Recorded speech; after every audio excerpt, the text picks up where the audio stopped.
어느덧 우리가 반년을 살았습니다. 오늘 6월 마지막 주 하나님께서 우리에게 주신 말씀은 창세기 28장 10절부터 마지막 22절 말씀을 우리가 함께 읽었는데, 야곱의 돌베개라는 말씀의 제목으로 은혜를 나누겠습니다.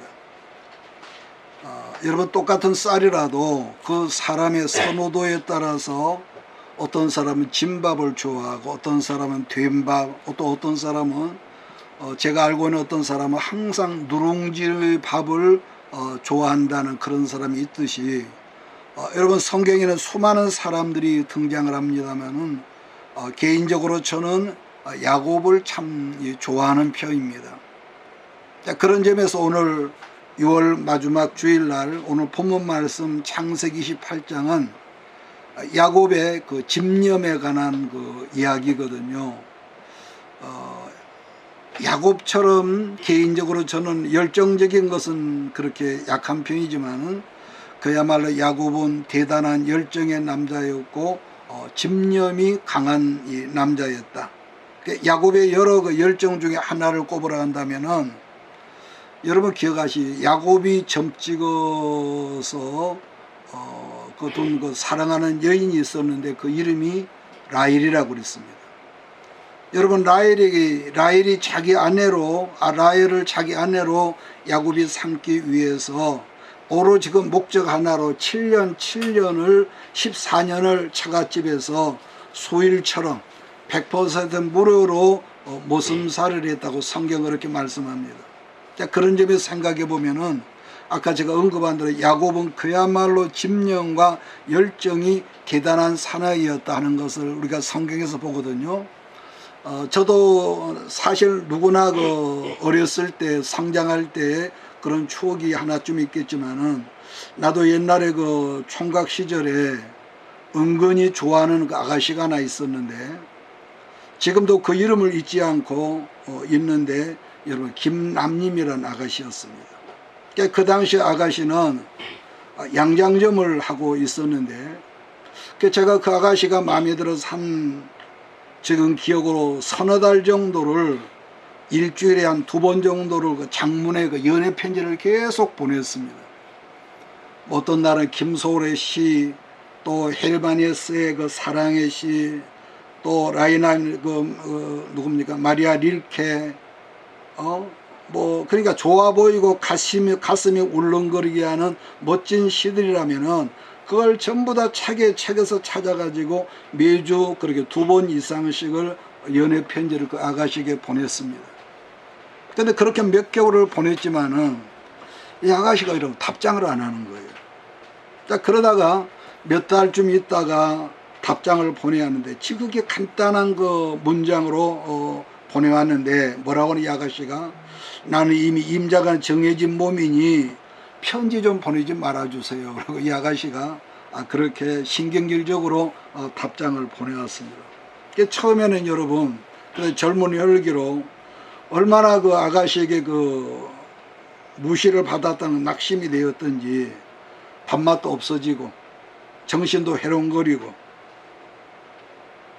그러면서 집가정에 나를 거절한단 말이지. 그래서 처음에는 그게 여자가 포기되질 않아서 한 번은요, 제가 달이 환한 그 달이 있는 가운데서, 여러분 그 바닷가에 가면 그 낭떠러지가 있지 않습니까? 거기를 왔다 갔다 하면서 밤에 캄캄한데 혼자서 그 밤에 그 바닷가 위에 그 산길을 걷다가 문득 저 아래로 내가 뛰어내릴까, 그런 생각을 하다가 저 아래를 내려다 보니까 파도가 바위를 착착 치고 하얀 그 파도가 내는데, 순간적으로 무슨 생각이 드냐면은 세상에 절벽이 까마득하고, 야, 저기에 뛰어내리면 얼마나 아플까. 여러분, 수십 개월 되는 그 낭떠러지에서 자살하려고 했던 사람이 얼마나 아플까. 여러분, 그런 생각을 했단 말이에요. 그러니까 그러다가 그렇게 하다가 그때가 지나고 제가 이제 사역자로 이제 부름을 받고 나중에 제주도 교회에 있다가, 그 다음에는 강진으로 와 있다가 영암 도포에서 1년쯤 있을 즈음에 한 번은 이제 그 어머니를 찾아뵈려고 완도 그 시장에 어물 시장이 있습니다. 그 시장을 제가 보고 나오는데 저만큼에서 얼굴이 너무 익숙한 젊은 그 여자분이 걸어 나온단 말이에요. 저 여자 누구더라 그러는데 아차 그 여자구나. 그런데 보니까 여러분 이미 등에는 아기가 하나 엎여 있고 또 왼손에는 아기가 하나 들려 있고요. 그리고 한 손에는 그 무거운 시장 바구니를 들고 나왔습니다.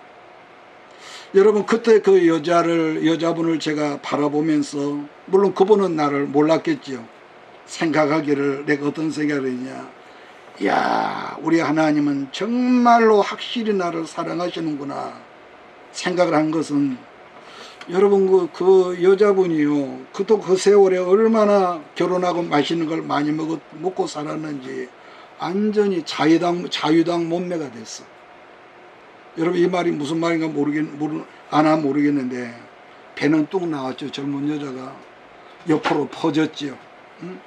퍼질 대로 퍼져가지고 띠뚱거리면서 오리처럼 이런 그 자유당 몸매로 걸어 나온 걸 보면서 내가 순간적으로 생각하기를 야 그때 그 여자에게 거절을 당한 것이 얼마나 감사한지. 응? 또 하나는 그때 내가 잠시 거절받은 상처받았다고 그래서 여러분 바닷가 낭떠러져서 안 떨어진 게 얼마나 다행이고 감사하지 않겠습니까? 만약에 그날 밤에 내가 그 바닷가 낭떠러져서 떨어졌다면은 예쁜 우리 마누라는 물론이려니와 여러분도 아버지 오늘 만나지 못했겠지요. 그러니까 지금쯤은 그 여자분도 아마 세월이 지나니까 나이가 한 70쯤 되지 않았을까 생각하는데 그래서 가끔 제가 그 전에 그 집회 가면 혹시라도 그분이 여기 안 왔을까 내가 그런 생각을 하면서 뚫레뚫레 본 적이 있습니다. 그러니까 제가 한 예를 들어 말했지만은 우리는 나름 젊은 날에는요 다 사연들이 있고 크고 작은 마음속에 상처가 있든지 담아둔 이야기가 여러분 있단 말이에요. 자 그런 점에서 본문 성경의 야곱의 이런저런 이야기를 읽을 때마다 나 자신을 비춰보고 생각한다는 거죠. 그러니까 우리들이 아는 바 야곱은 여러분 엄마 뱃속에 쌍둥이로 태어나지 않습니까? 형은 에서고 물론 야곱은 엄마 뱃속에서 태어날 때 뒤따라 나왔는데 야곱은 태어날 때부터 집념의 사나이라고 제가 말했던 것은 동생으로 태어나는 것이 억울했던지 형님 에서의 발꿈치를 붙잡고 엄마 뱃속에 나왔다고 성경은 그렇게 말하거든요. 그런 그 아이를 임신했을 때 엄마가 리브가가 얼마나 그 임신 그런 그 힘듦이 있었던지 하나님께 기도를 했더니 네 뱃속에 두 민족이 있다. 응? 자 그런데 그런 그 쌍둥이로서 있는데 엄마 뱃속에서 먼저 나오려고 했으니까 그런 어머니가 얼마나 그 파김치가 됐겠습니까? 자 그런데 야곱의 입장에서는 동생으로 나오는 것이 너무 억울해서 그랬을 것이다. 왜냐하면요 이스라엘 그 전통적인 역사에는 장자 상속권이라는 제도가 있었는데 그 장자 상속권이 뭐냐면은 아버지가 돌아가시면서 모든 재산의 모든 그 고난을 맏아들에게 이 상속으로 준다는 것인데 그러다 보니까 둘째나 셋째는 그런 혜택이 없는 것이죠. 자 그런 걸 어려서도 알았던 야곱이 훗날 팥죽 한 그릇으로 장자권을 빼앗는 사건이 있지 않습니까? 그러다가 아버지 이삭이 죽기 전에 어머니 리브가가 합작을 해서 형 에서의 흉을 내서 장자권을 도둑질하는데 성공을 하는 것입니다. 나중에서 그런 사실을 모두 알게 됐던 형 에서가 이런 가만둘 리가 없지 않습니까? 이런 평소에 산과 들을 뛰어다니면서 짐승의 피를 흘리는 사람들은 나름 성깔이 여러분 아주 거칠거든요. 그런 모든 사실을 알고 있었던 엄마 리브가가 아버지 이삭을 설득해서 야곱을 자기 친정집 화란으로 보내는 겁니다. 그래서 야곱이 형 에서의 분노를 피해서 고향 브엘세바를 떠나게 되는 것이 창세기 오늘 본문 말씀 20장 그 내용인 거죠. 여러분 브엘세바라고 하는 것은 그 아버지 그 누굽니까? 이삭이 흉년을 만나서 아브라함처럼 애굽으로 내려가려고 하니까 하나님께서 가지 말고 이 땅에 있어라. 그래서 그 어디입니까? 그 블레셋 사람들이 거주하는 그 땅에 있다가 우물을 팠단 말이에요. 우리가 상식적인 이제 우리나라는요, 어지간한 땅을 파면은 전부 다 물이 나오거든요. 근데 중동 지역에서는 우물을 하나 판다는 것은 이야말로 가문의 영광이죠. 아주 대단한 사건이에요. 왜냐하면은 지리적으로 중동 지역은 여기저기 석유는 많이 나오지만은 물은 너무 귀하거든요. 그러니까 다행히 물이 나온다 할지라도 물에 뭡니까? 석유기가, 기름기가 있고, 또 하나는요, 기름기가 없더라도 또 있는 거 뭐냐, 석회질이 너무 많이 섞여 있기 때문에, 그래서 옛날부터 중동 지역이나 유럽 지역에 뭐가 발전이 됐느냐, 독일 같은 경우는 뭐죠, 맥주가 발전되어 있고, 또 중동 그 외지방은요, 포도주 이 산업이 굉장히 왕성한 거죠. 그래서 전 세계적으로 그런 점에서 대한민국, 우리나라처럼 수질이 좋은 나라가 사실 몇이 안 되거든요. 가까운 중국도 수질이 깨끗한 지역은 불과 몇 지역이 안 된다는 거예요. 또 동남아 지역이나 필리핀 사람들이 물이 필리핀도 많은 것 아닙니까? 근데 제일 빨리 망가지는 것이 모든 물에 석회수가 많기 때문에 이빨이 망가지고 뼈가 약해지고, 그러니까 거기서 얼마 있지 않아서 그걸 치료하고 그러지 않으면은 이빨이 제일 먼저 망가진다는 거죠. 그러니까 그런 지역에서 이삭이 창세기 26장을 보면은 우물을 몇 개나 팠다고 그러냐면 6개를 팠다 했거든요. 그러면은 그 어려운 수질이 나쁜 지역에서 우물을 어떻게 해서 6개나 많이 팠냐 하면은, 우물을 파서 물을 마시려 하면은 그거 원주민들이 시비를 걸고서 우물을 빼앗는다는 겁니다. 그러면 그 우물을 원주민들에게 이삭이 양보하고 또 다른 골짜기로 옮겨가서 우물을 파면은 신기하게 물이 또 나오는 거예요.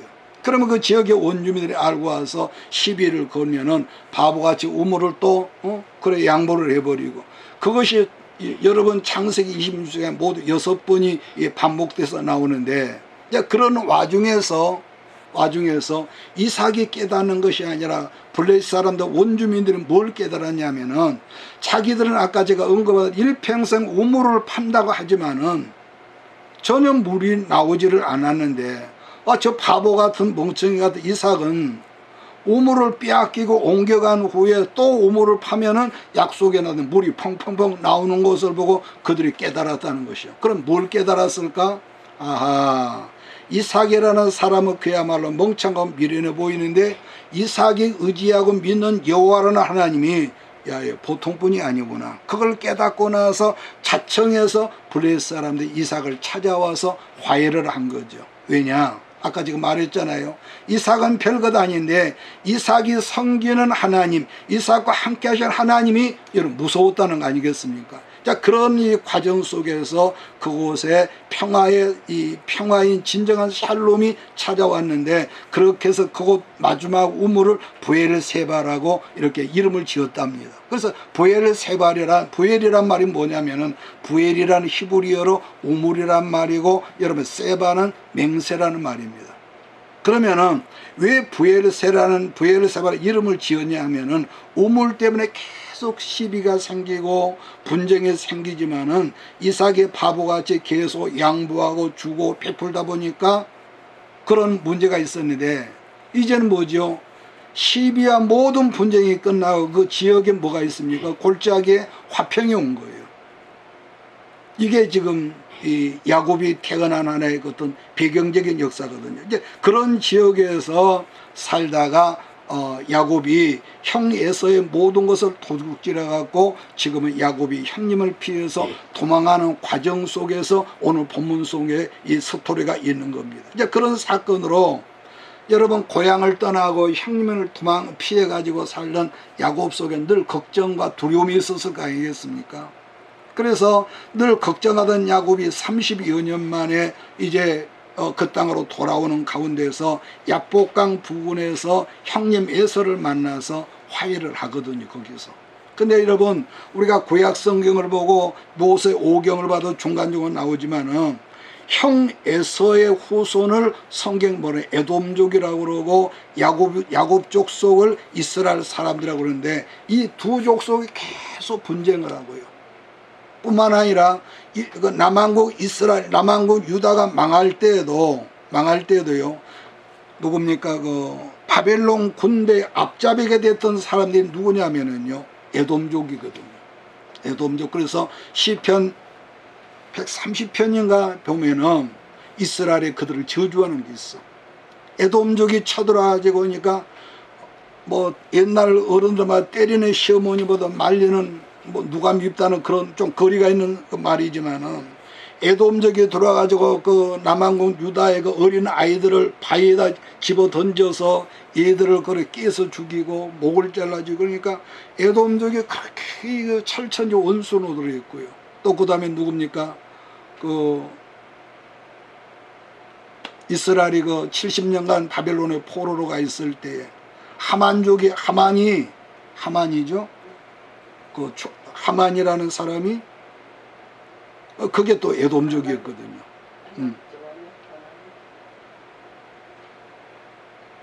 그런 것 같아요. 아말렉. 아니? 그러니까 계속 이렇게 구약 시대 보면은요, 화해를 했는데도 원수를 풀지 못한 앙금이 남아있는 거예요. 자, 그런 와중에서 지금 야곱이 아까 말한 대로 형님 에서를 피해서 지금 화란 쪽에 있는 외삼촌이 살고 있는 화란으로 도망하는 과정 속에 있는 얘기인데 창세기 28장 5절을 제가 있습니다. 이에 이삭이 야곱을 보내었더니 밧단 아람으로 가서 라반에게 이르렀으니 라반은 아람 사람 부두엘의 아들이요 야곱과 에서의 어미 리브가의 오라비더라. 7절 또 야곱이 부모의 명을 쫓아 밧단 아람으로 갔으며 여러분 그때는요 지금처럼 뭐가 없습니까? 내비게이션이 있는 것도 아니고 어떤 여러분 그 지리적인 지도가 있는 것도 아니지 않겠습니까? 그러니까 우리가 지도를 펴놓고 보면은 부엘세바는 여러분 지금 그 팔레스타인 땅하고 그 부근이거든요. 그러니까 예루살렘에서도 훨씬 애굽 쪽에 있습니다. 그러니까 부엘세바에서 화란까지는 여러분 장장 630km 가량의 이 먼 거리니까 그러니까 더구나 지금 도망가거든요. 그 먼 거리를 야곱이 걸어가다가 해가 지니까 노숙을 하는 겁니다. 성경은 딱 한 번이지만 600km 넘는 거리에서 얼마나 여러분 광야에서 잠을 잤겠는데 28장 내용이 한 군데 있는데 11절 한 곳에 이르러는 해가 진지라 거기서 유숙하려고 그곳에 한 돌을 가져다가 베개로 삼고 거기에 누워 잠을 잤더니 그랬거든요. 여러분 그 무인지경에서 야곱이 하늘을 이불 삼고 돌베개를 베고 누워 있는데 정작 자기가 그렇게 사모하고 원했던 장자의 축복을 받기는 받았지만은 지금 자기 형편이 얼마나 차량하고 무섭고 여러분 복을 받았네 외롭지 않겠습니까? 자 그렇게 하다가 엎치락 뒤치락 하다가 잠을 여러분 든 겁니다. 그런데 그 엎치락 뒤치락 그 잠 속에서 야곱이 꿈을 꾸는데요. 꿈을 꾸는데 12절 13절 꿈에 본즉 사닥다리가 땅 위에 섰는데 그 꼭대기가 하늘에 닿았고 또 본즉 하나님의 사자들이 그 위에서 오르락내리락 하고 또 본즉 여호와께서 그 위에 서서 이르되 나는 여호와니 너의 조부 아브라함의 하나님이요 이삭의 하나님이라 네가 누워있는 땅을 내가 너와 네 자손에게 주리니. 여러분 그래서 옛날부터 사람은요 이건 여러분도 나도 다 똑같습니다. 사람이란 것은요 이상하게 내가 서 있는 현실 땅의 것이 밝으면은요 하늘의 것이 보이질 않아. 여러분 지금도 우리가 대낮이지만은 우주 하늘에는 여전히 별이 있지만은 땅의 것이 밝으니까 하늘이 안 보이거든요. 자 그러던 사람이 여러분은 내가 서 있는 땅이 어두우면은 영원하게 하늘의 별들이 보인다는 거예요. 그래서 14장 14절 5절 그 말씀이 보면은 계속 엄청난 축복의 말씀이 주어지는데 자 그런데 문제는 우리가 상식적으로 보십시다. 지금 야곱에 누워있는 땅이 지금 어디라고 그랬습니까? 무시무시한 광야 황무지란 말이에요. 풀도 없는 땅이야. 그런 황무지 모래 땅을 하나님이 야곱에게 말씀하기를, 축복으로 말씀해 이 땅을 너와 네 자손에게 축복의 땅으로 주신다. 그러니까 다시 반복하지만 인간적인 상식으로는 하나님의 말씀이 뭔 하나님이 뭐 땅이 없어 이런 메마르 쓸모없는 땅을 주었을까 그러지 않겠습니까? 인간적인 상식으로. 왜? 뭐 농사도 못하지요, 양도 거기서 못 키우지, 쓸모없는 땅이라고 그러는데, 여러분 불과 지금부터 몇십 년입니까? 얼마 전부터 그 땅에서요 사우디아라비아에 버금가는 유전이 터진 거예요. 거기 그 땅, 야곱의 돌베개가 있던 땅에서. 그러니까 그 전까지는 이스라엘의 전 세계 손꼽힐 만큼 정도로 전기요금이 제일 비싼 나라가 이스라엘이라고 그랬습니다. 왜냐하면 이스라엘 아랍권에 미워하니까 석유를 안 팔거든요. 근데 그뿐만 아니라 그 뒤로 바닷가에서 유전이 빵빵 터지고, 뭐 지금은 뭐 세일가스가 터지고, 그래가지고 지금은 터키라든가 스페인 같은 데도 여러분 그 석유를 수출하고, 왜냐 너무 가까우니까. 그러다 보니까 서로 간에 신앙이 안 맞지만은 이번 그 중동 전쟁에서도 그쪽 사람들이요 큰 소리를 이스라엘에 못 치는 거예요. 왜냐하면 거기서 이스라엘 석유를 안 팔면은 저 멀리 빙 돌아서 석유를 사와야 하니까. 그래서 베델 땅에서 나온 그 유전 이름을 뭐라고 지었냐? 타이타닉이란 말은 뭐냐? 거대한 산이라는 의미거든요. 그러니까 이스라엘이 장차 거기서 나오는 석유만 가지고도 장차 이스라엘 한 나라 안에서 100년 이상이 쓸 분량의 석유가 지금 어디서 나오느냐? 야곱이 돌베개를 베고 잠자는 그곳에서 여러분 석유가 터졌다는 거 아니겠습니까? 자, 그런 엄청난 꿈을 꾸다가 야곱이 잠을 깼다는 것인데, 그 말씀이 창세기 28장 여러분 15절로 19절이면 같이 읽을까요? 시작. 야곱이 잠이 깨어 이르되 여호와께서 과연 여기 계시거늘 내가 알지 못하였도다. 이에 두려워하여 이르되 두렵도다. 이곳이여 이것은 다름 아닌 하나님의 집이요 이는 하늘의 문이로다 하고, 야곱이 아침에 일찍이 일어나 베개로 삼았던 돌을 가져다가 기둥으로 세우고 그 위에 기름을 붓고 그곳 이름을 베델이라 하였더라. 이 성의 옛 이름은 루스더라. 여러분 어제 저녁에 똑같은 땅인데 내가 잠들기 전에 이 자리가 하나님이 함께 하시는 것을 몰랐기 때문에 지난 날들이 후회스럽고, 내가 창자로서 복은 얻긴 얻었는데 후회스럽고 힘들고 괴롭고 두렵고 무섭기까지 했지만은, 여러분 근데 꿈에 하나님을 만나고 난 다음에 큰 축복의 말씀을 받고 나니까 야곱이 뭘 깨달았다는 것입니까? 아하, 우리 하나님, 내가 어젯밤 잠이 들기 전에도 나와 같이 계셨구나. 하나님과 함께 계셨는데 내가 몰랐다는 겁니다. 여러분, 그래서 야곱이 깨닫고 보니까 여기가 하늘로 올라가는 문이고 하나님이 집이었다는 것인데, 그래서 야곱의 집이 히브리어로 베델이거든요. 그래서 나는 오늘 여러분들이 야곱이 여기가 하늘로 올라가는 문이라는 걸 깨달았다 하듯이, 여러분이 함께 예배드린 이 자리가 여러분이 하늘로 올라가는 문이 되는 그런 역사가 있기를 주의 이름으로 축복합니다. 그런 점에서 여러분의 가정이나 여러분의 직장이 바로 베델이라는 것입니다. 자, 그러나 여러분이 있는 곳이 베델이라는 것을 깨닫지 못하면 우리는 어떻습니까? 괜시리 짜증나고 누구 때문이라고 그러고 외롭고 쓸쓸하고 나는 언제나 누구처럼 사나? 그러다가 괜시리 부부간에 다툼이 있으다 할지라도, 왜냐? 아직까지는 거기가 그 자리가 베델인 줄 모르거든요. 아하, 여기 이 자리가 하늘로 들어가는 문이었구나. 여러분 그 불평하는 속에서도 그걸 얼른 깨달아지는 성령의 역사가 여러분에 있기를 예수 이름으로 축복합니다. 18절을 제가 다시 읽습니다. 야곱이 아침에 일찍이 일어나 베개로 삼았던 돌을 가져다가 기둥으로 세우고 그 위에 기름을 붓고 그곳 이름을 뭐라 했더라? 베델이라고 했더라.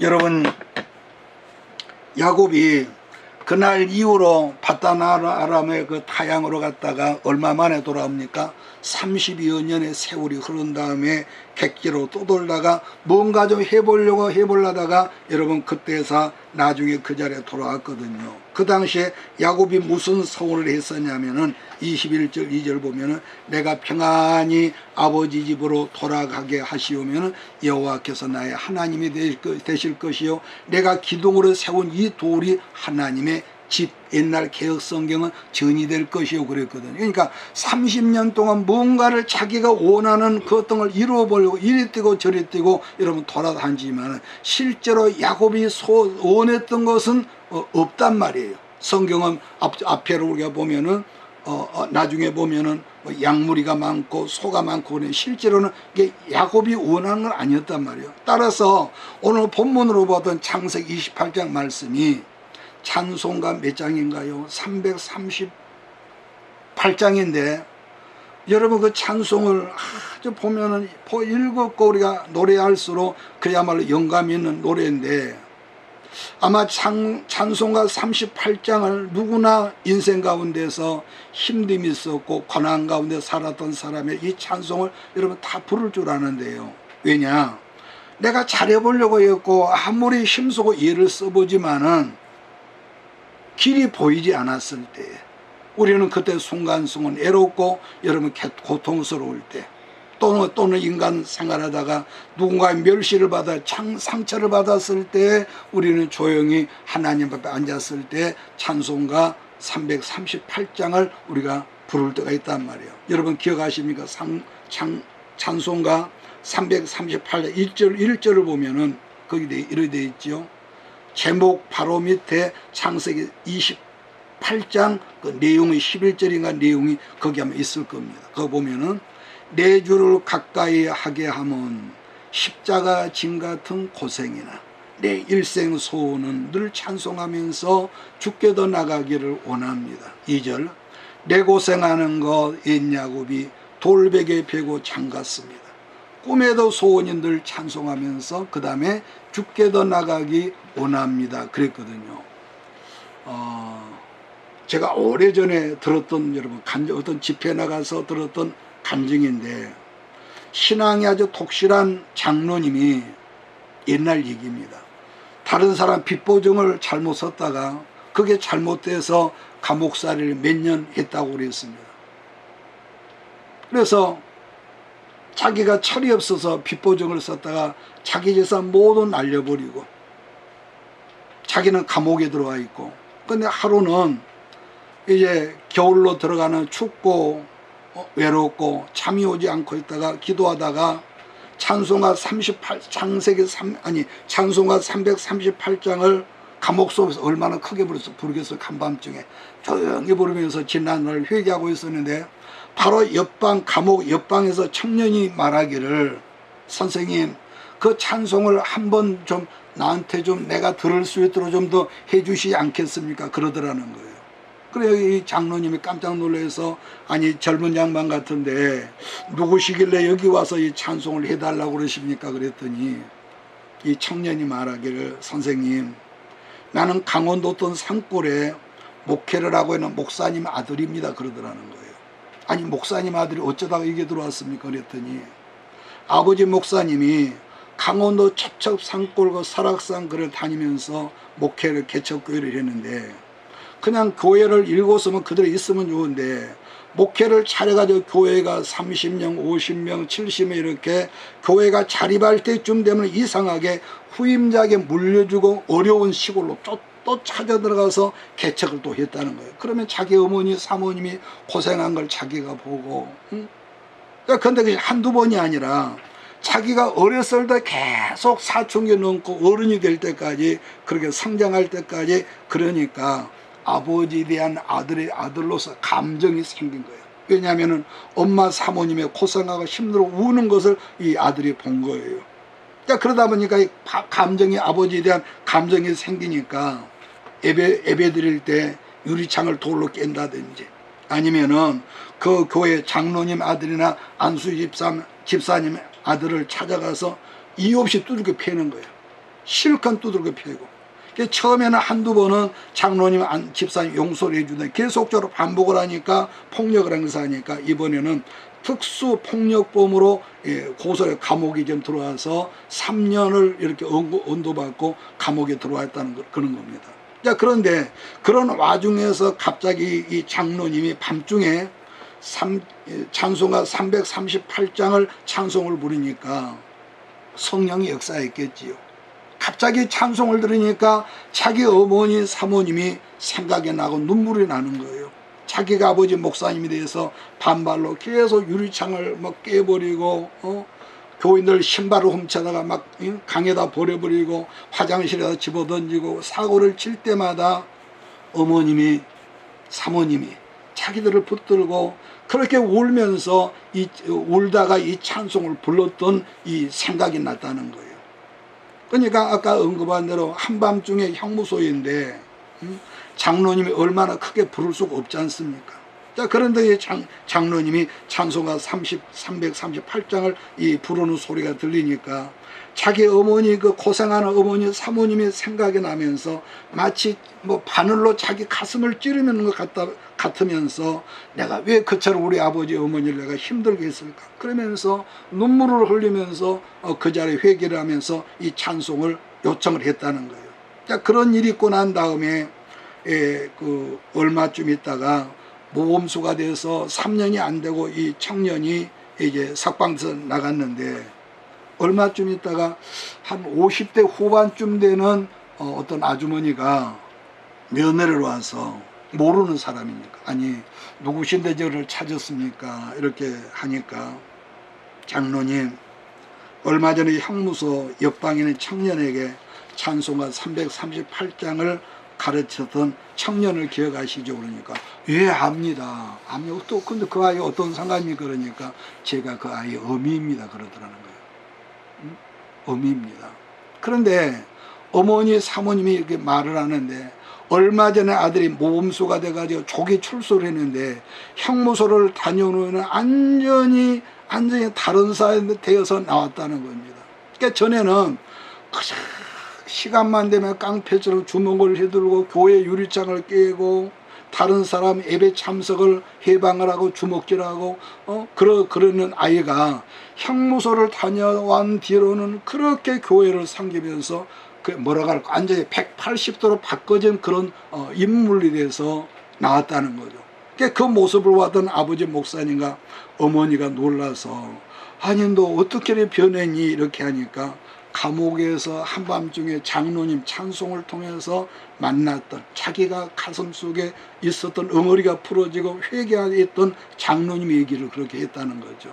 그래서 그날 밤 찬송가 338장을 울면서 부르면서 이 청년이 하나님께 서원을 했는데, 하나님 내가 감옥을 나가게 되면은 불쌍한 우리 아버지 어머니께 효도를 하겠다 서원 기도를 했다는 거예요.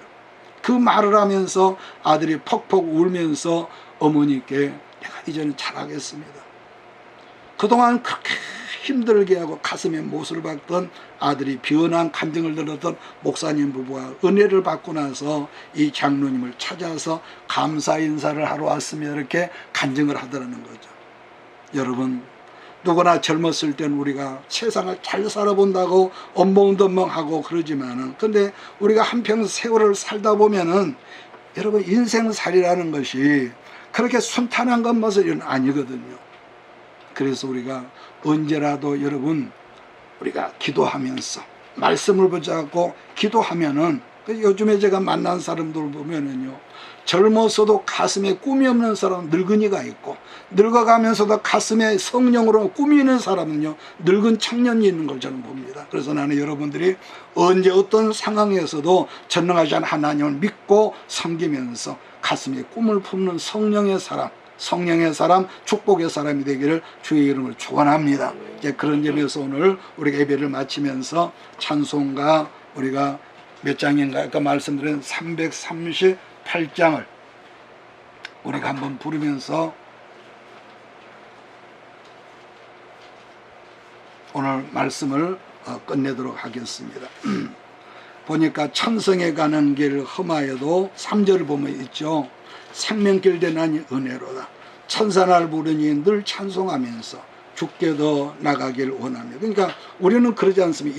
예수만 잘 믿으면은 모든 만사가 쭉쭉 빵빵 할 줄 알았는데, 천성길이라고 해서 가다 보니까 그 길이 너무 헤맸고 너무나 때로는 위험하게 되죠. 그러나 그럼에도 불구하고 생명길을 가게 되어 감사하나이다 고백하는 우리 모두가 되었으면 좋겠습니다. 그래서 어젯밤 잠들기 전까지는 전혀 몰랐는데 알고 보니 이 자리가 하늘 천사가 사닥도 오르락 내려가는 그 하늘 문이었다고 그랬습니다. 이 시간 다 같이 한번 우리가 이 말씀의 내용을 우리가 묵상하면서 338장을 야곱이 잠이 깨어 일어난 후 자기가 베고 잠들었던 돌베개를 이렇게 세워놓고 기름을 보며 서원하기를 하나님 언젠가다 이 자리에 돌아온다면 이곳에 내가 제단을 쌓겠습니다. 서원했다고 그랬습니다. 그랬는데 그 자리에 돌아오기까지 몇 년 걸렸다고요? 30여 년이라는 세월이라고 그랬습니다. 그러니까 타양살이 30년 만에 돌아와 돌베개를 세웠던 그 자리에 제단을 야곱이 쌓았다는 거죠. 자, 그랬던 그 자리에 성지 순례를 저는 안 가봤으면 다녀온 분들 말을 들으면 그 자리에 지금은요 야곱의 돌베개 기념교회라는 간판이 붙어있는 하나님의 교회가 세워졌다고 그랬습니다. 그런 점에서 오늘 여러분이 들은 이 자리가 여러분의 가정이 여러분의 직장이 어제까지 내가 잠이 들어서 깨닫지는 못했지만 야곱이 서원했던 것 같이 여러분의 모든 영적인 잠이 깨지는 복된 자리 복된 현장이 되기를 주의 이름으로 소원합니다. 그러니까 야곱이 잠들기 전에는 아까 말했던 것처럼 외롭고 슬프고 후회되고 두려웠지만은 꿈속에서 하나님을 만나고 난 다음에 야곱이 뭘 깨달았느냐, 내가 잠들기 전에도 하나님 나라와 같이 계시는데 이 자리가 하늘의 문이며 여기가 하나님의 집이구나, 여러분 그랬다는 겁니다. 그 뒤로 30년 세월이 흐른 다음에 야곱이 그 자리에 베델에 왔을 때에 하나님이 야곱에게 말씀하기를 네가 지금까지는 야곱으로 살았다면 이제부터는 이스라엘이 네 이름이 될 것이라고 말씀하셨다 했는데 그게 바로 야곱의 일생이 뭐라고 할까요? 요즘 젊은 사람들 표현으로 클라이막스가 여러분 됐다는 거예요. 창세기 35장 9절 말씀을 보고 오늘 말씀을 끝내겠습니다. 창세기 35장 9절로 11절입니다. 그러니까 30년 만에 하나님의 집인 베델에 돌아왔더니 하나님 야곱에게 큰 복을 예비해 두셨다는 거죠. 지금 이 순간에도 하나님 안에는 여러분에게 예비해 두신 큰 복이 있는 것을 나는 믿습니다. 그래서 야곱이 지난 30년 동안 그렇게 자기가 원하는 복을 받아버리고 거짓말하고 이리 뛰고 저리 뛰고 돌아다녔지만 실제로는 여러분 별 볼 일이 없었거든요. 자, 그런데 베델에 와보니까 하나님의 복을 준비해 두셨다는 것입니다. 9절로 11절 보고 오늘 말씀 끝내겠습니다. 시작. 야곱이 밧단암에서 돌아오매 하나님이 다시 야곱에게 나타나사 그에게 복을 주시고 그에게 이르시되 내 이름이 야곱이다마는 내 이름을 다시는 야곱이라 부르지 않겠고 이스라엘이 내 이름이 되리라 하시고 그가 그의 이름을 이스라엘이라 부르시고 그에게 이르시되 나는 전능한 하나님이라 생육하고 번성하라 국민과 많은 국민이 내게서 나오고 왕들이 내 허리에서 나오리라. 아멘. 기도하고 오늘 말씀 끝내겠습니다. 이것이 내